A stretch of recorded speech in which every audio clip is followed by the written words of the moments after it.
ومن يضلله فلا هادي له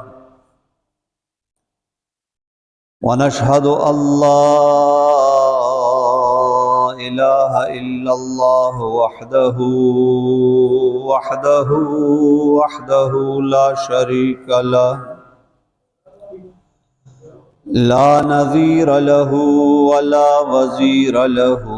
لا ند له ولا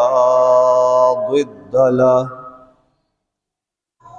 لا ولد له ولا والد له حيا قيوما سميعا بصيرا ونشهد أن سيدنا وسندنا وشفيعنا وكريمنا حبيبنا وحبيب ربنا طبيبنا وطبيب قلوبنا وأعلانا وأولانا ومولانا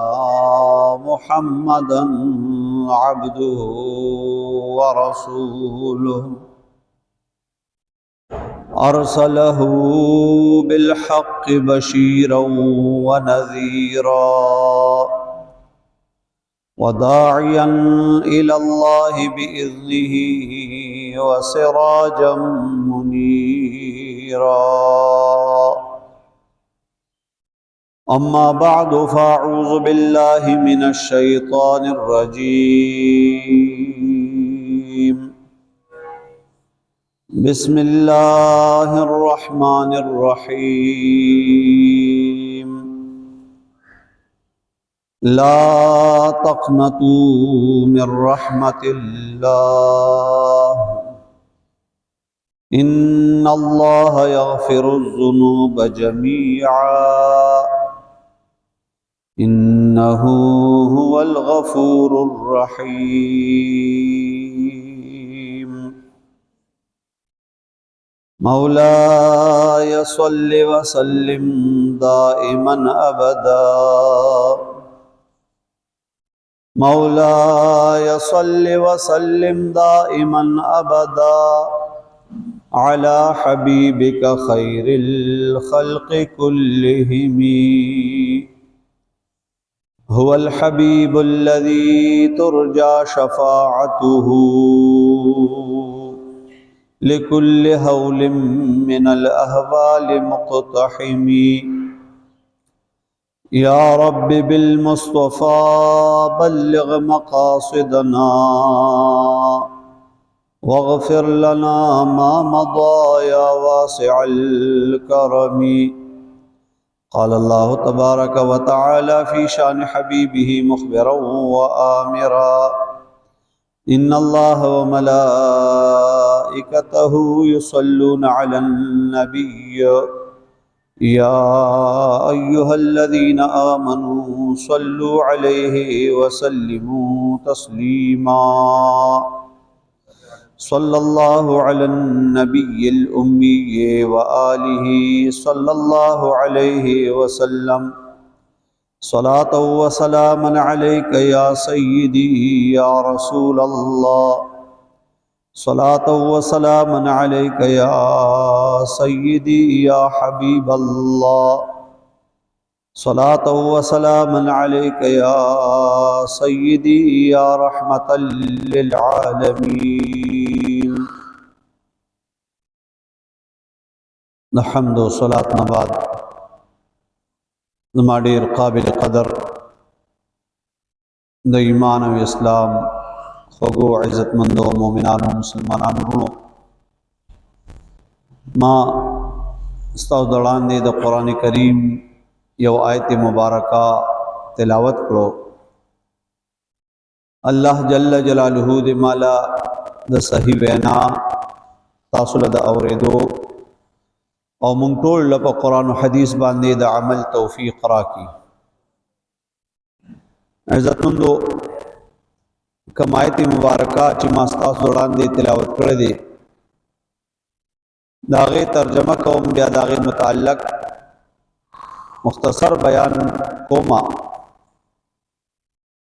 الله جل جلاله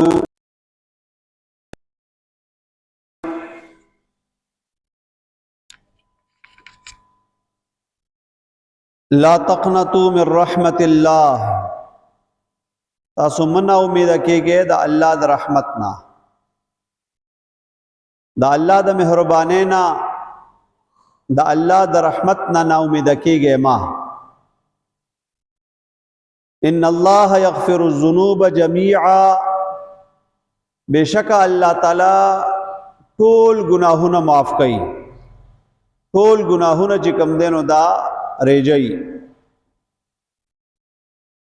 انه هو الغفور الرحیم،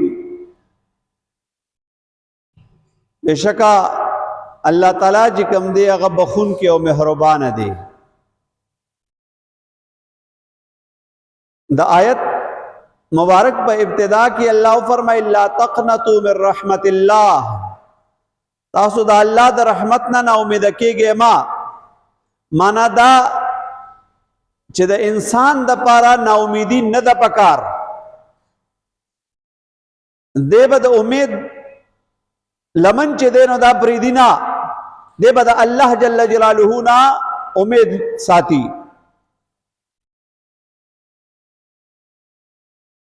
ځکه چې الله جل جلاله دا ایمان چې علماء فرمائی د ایمان کامل ایمان هغه دی چې رسول الله مبارک کم فرمایلی چې الایمان بین الخوف والرجاء، ایمان چې کم دی نو دا د یری او د امید ترمنځ دی. نو موږ تاسو به د الله جل جلاله د رحمت امید لرو، د هغې نه به ناامیدي چې کم دی نو دا نه کوو. کہ رب دمر مہربان بادشاہ دے چې ورپسې او فرمایل ان الله یغفر الذنوب جميعا، اللہ تعالی ټول گناهونه معاف کوي. دا لفظ د جميعا دا عام دے، وړو گناهونو تم شامل لے، لوی گناهونو تم شامل لے. اللہ تعالی لږ گناهونه کوي نو هغه معاف کوي، ډیر گناهونه کوي نو هغه هم معاف کوي. ځکه دا الله رحم ډیر لوی دی. نو دلته فرمایل لا تقنطوا من رحمت الله. صحاح حدیث را نقل کړی دی چې الله تعالی خپل رحمت چې کوم دی نو دا سل برخې کړی دی، سل برخې د الله رحمت دی. د دغې سلو برخو نه یوه برخه رحمت دا الله تعالی دنیا ته رالیږلی دی. د 99 حصې یو کم سل حصې دا الله تعالی قیامت او آخرت ته پریښي دي. اگر یو رحمت چې الله تعالی دنیا ته رالیږلی دی، رسول الله مبارک فرمایي د دغه یو رحمت په جوړ باندې میندې د خپلو بچو سره تاسو په خپل منځ کې د یو بل سره هغه مهرباني کوئ او رحم کوئ په یو بل باندې. او ګوره انسان خو انسان دی، دا خو اشرف المخلوقات دی. د دې انسان نه علاوه تاسو ګوره یو چرګ ډېر ورکوټې حیوان دی، زناور دی، خو لیکن چې د کمې چرګې سره بچي هغه بچي راوباسي، تاسو اندازه وکړئ دغې بچو له بیا څوک خواله ورتلی شي؟ په بچو دومره مهربانه ده دغه چرګه، دغه مور په دې خپلو بچو دومره مهربانه ده چې دې ته نږدې څوک نه پرېږدي، د خپل وس مناسب د هغې دفاع کوي. داسې څاروو ته وګورئ، بچې به ورسره په خپو کې پروت وي، خو لیکن د هغې رحم د وجې نه، د هغې رحمت د وجې نه چې الله جل جلاله یو رحمت دی دنیا ته رالیږلی دی، د دغې یو رحمت حصه دی څاروي ته دومره میلاو شوې ده چې په خپل بچي باندې چې کوم دی نو دا خپه نه ږدي. بیا تاسو وګورئ په انسانانو کې مور چې کومه ده، که یو طرف ته بچې جاړي، بل طرف ته د هغې په تنور باندې ډوډۍ پورې کړي دي، هغه سوځېږي، خود چونکې دا بچی چې جاړي نو د هغه ډوډو پروا نه کوي خو لیکن د خپل بچی پروا کوي دا هغه رحم دی چې الله د میندو په زړونو کې چې کوم دی نو هغه کېښودی دی شل کاره پرېږدي او دغې بچي له راځي ځکه خو رسول الله مبارک په یو روایت کې راځي یو غزا کې حضور علیه السلام په خپله باندې شریکو کله چې جنگ بس شو قیدیان دا پکې راغلي وو په دغه کې یو زنانه به داسې ګیر چاپیر ګرځي منډې وهي ډېره بې قراره ده داسې ډډې ته یو معصوم پروت دی د زر هغه بچي باندې ورمنډې کړې هغه یې راواغسته هغه یې سینه پورې چې کوم دی نو جوخ کو په مخ باندې ښکل کو جناب رسول الله مبارک سره صحابه کرام دي صحابه کرامو ته حضور علیہ السلام فرمائی عمر سے ورسره و اے عمره وګوره دې ښځې ته دې مور ته وګوره دې په دې خپل بچي باندې څومره مهرباني وکړه تپوس دې نه کوي عمره دا مور به دا خپل بچي اور ته گزار کی عمر رضی الله تعالی عنہ مبارک وته نه یا رسول الله سرنګ به دا مور چې دا دومره بې قراره وه د خپل بچي دپاره ډېر په مینه باندې راواغستو دا به څنګه دا خپل بچي اور ته ورگزار کی جناب رسول الله مبارک ورته وفرمایل الله تعالی په دې خپلو بندګانو باندې اویاو میندو نه زیات مهربانه دی الله دې هغه مهرباني مونږ ته نصیب کی هغه مهرباني د رب په دې امت باندې په دې مخلوق باندې دومره ده چې د اویاو مور نه 2 میندې نه 10 میندې نه 20 میندې نه 50 میندې نه د اویاو میندو نه زیات الله په دې خپل بندګانو باندې څه دی دا مهربانه دی حضور علیہ السلام فرمایل چې الله دومره مهربان دی د خپل بندګان به بیا دوزخ ته واچي د دې وجې نه د قصص الانبیاء یو واقعه نقل کوي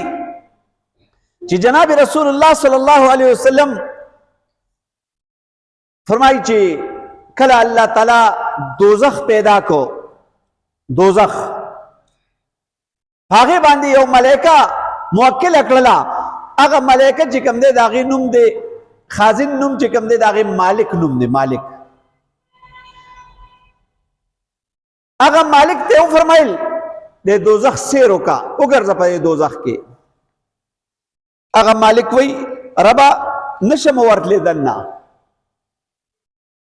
اور دی پرونه مې سوځېږي مې رب العالمین ورله په تندي باندې چې کوم دی دا کلمه ولیکله چې لا اله الا الله محمد رسول الله بیا ورته وفرمایل اوس داخله شه دې دوزخ ته د دغې کلمې لیکلو نه پس چې کوم دی نو مالک دوزخ ته داخله شو فرشته د دوزخ دربانچی هغه د دوزخ په ګوټ ګوټ کې وګرځېدله معاینه یې وکړله ارسي ولیدل قسم قسم عذابونه یې ولیدل واپس رالله روغ صحیح سلامت چې کوم دی دغه اور دوزخ نه بهر راووتله صاحب لیکي وایي چې کله د یو فرشتې په تندي باندې الله پاک لا اله الا الله محمد رسول الله ولیکل او د دغې کلمې په خاطر باندې د دوزخ اور دې ته هیڅ چې کوم دی څه ونه وي نو چې کله چې چا په زړه باندې او په ژبه باندې دا کلمه جاری چې لا اله الا الله محمد رسول الله نو سمو خیال دی دغه بنده به بیا د دوزخ اور به وسوځي چرې نشي سوځولی د دې وجې نه ورد د کلمې طیبې د لا اله الا الله ورد چې کوم دی دا ډېر ډېر پکار دی ذکر زمان نبی و فرمایل افضل الذکر لا اله الا الله غوره ذکر چې کوم دی نو هغه لا اله الا الله دی او روایتو کې راځي څوک چې آخر کلام دا غدا شي چې لا اله الا الله نو دی به جنت ته داخليږي او څوک چې دا کلمه وایي چې لا اله الا الله محمد رسول الله نو د باندې الله د جهنم اور حراموي دا د دې وجې نه چې دا کلمه وویله او دا کلمه ویونکي چې کوم دی نو دی الله دوزخ ته نشي نه داخلي ولې د الله رحم ډېر لوی دی که نه الله ډېر مهربانه دی د مکاشفة القلوب کې امام غزالی رحمت الله تعالی علیه فرمایي وایي په بصره کې یو ګناهګار سړی و ډېر بدنام و ډېر ګناهګار و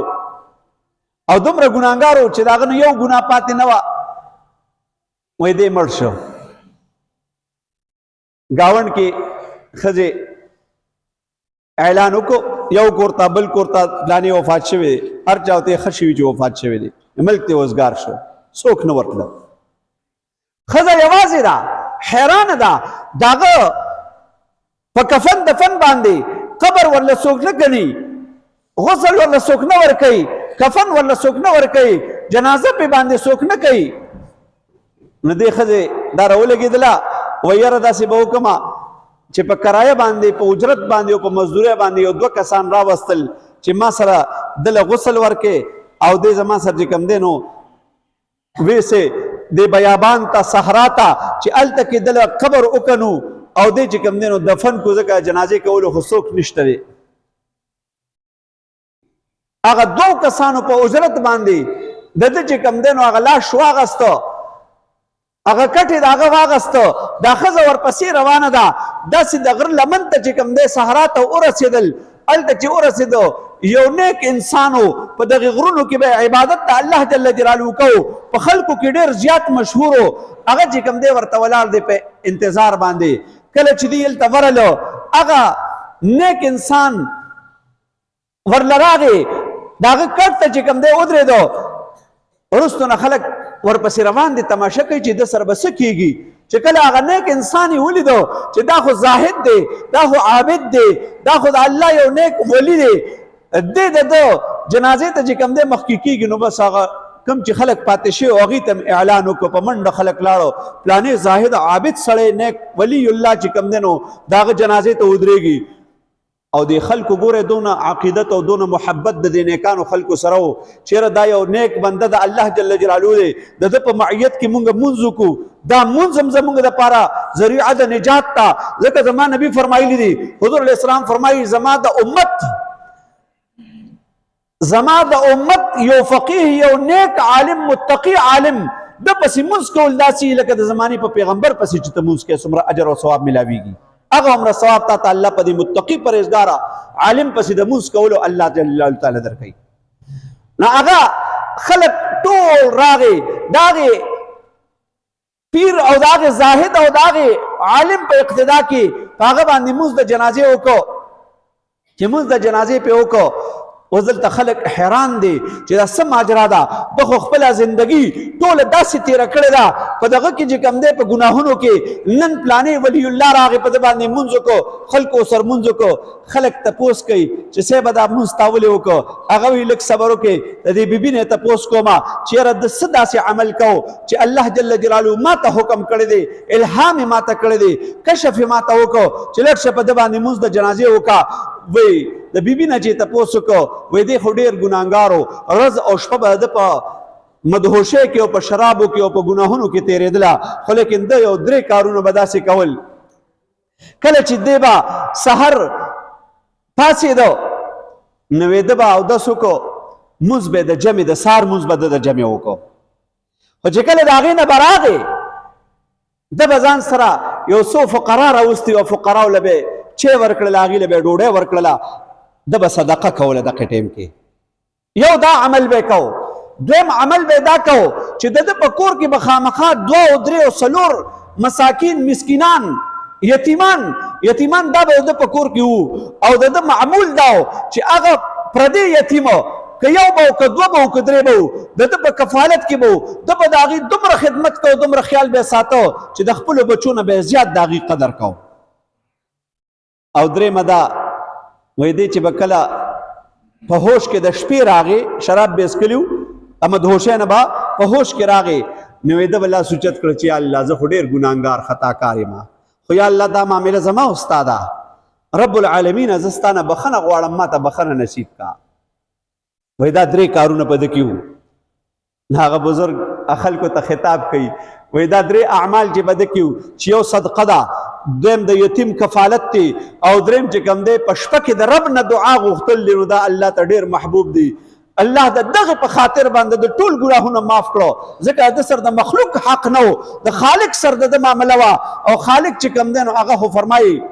چې لا تقنطوا من رحمت الله ان الله يغفر الذنوب جميعا. الله ټول ګناهونه معاف کوي، ټول ګناهونه بخي. خو څوک غوښتون کې توبه ایستون کې خو چې راشي کنه وې د دغه توبې د شپې الله جل جلاله قبول کړي دي. الله دې موږ تاسو له توبې د ایستلو توفیق راکړي. نو په ګناهونو دې الله قلم د عفو راکاږي. دعا وکړئ په اخلاص باندې الٰه العالمین زمونږ نه رضا شي یا الله، زمونږ نه رضا شي یا الله. هر عمل د نیکۍ زمونږ د خپل رضا سبب وګرځي رب العالمین. چا کړي عبادات طاعات یا قبول کړي یا الله. څومره ګناهونه زمونږ ټولو نه شوي دي، موږ ډېر ګناهګار سیاکار خطاکار یو. ښکاره ګناهونه ډېر دي، په پټه ګناهونه ډېر دي، واړه ګناهونه ډېر دي، لوی ګناهونه ډېر دي، خطأن ګناهونه شته دي، عمدن قصدن ګناهونه شته. خدای زموږ په ګناهونو قلم د عفو راکاږي. الله ته غفور الله ته رحیم یا الله. په مخفل مهربانۍ وکړي موږ ته مغفرت نصیب کړي او الله زموږ په دین اسلام د استقامت توفیق نصیب کړي. ربنا تقبل منا انك انت السميع العليم.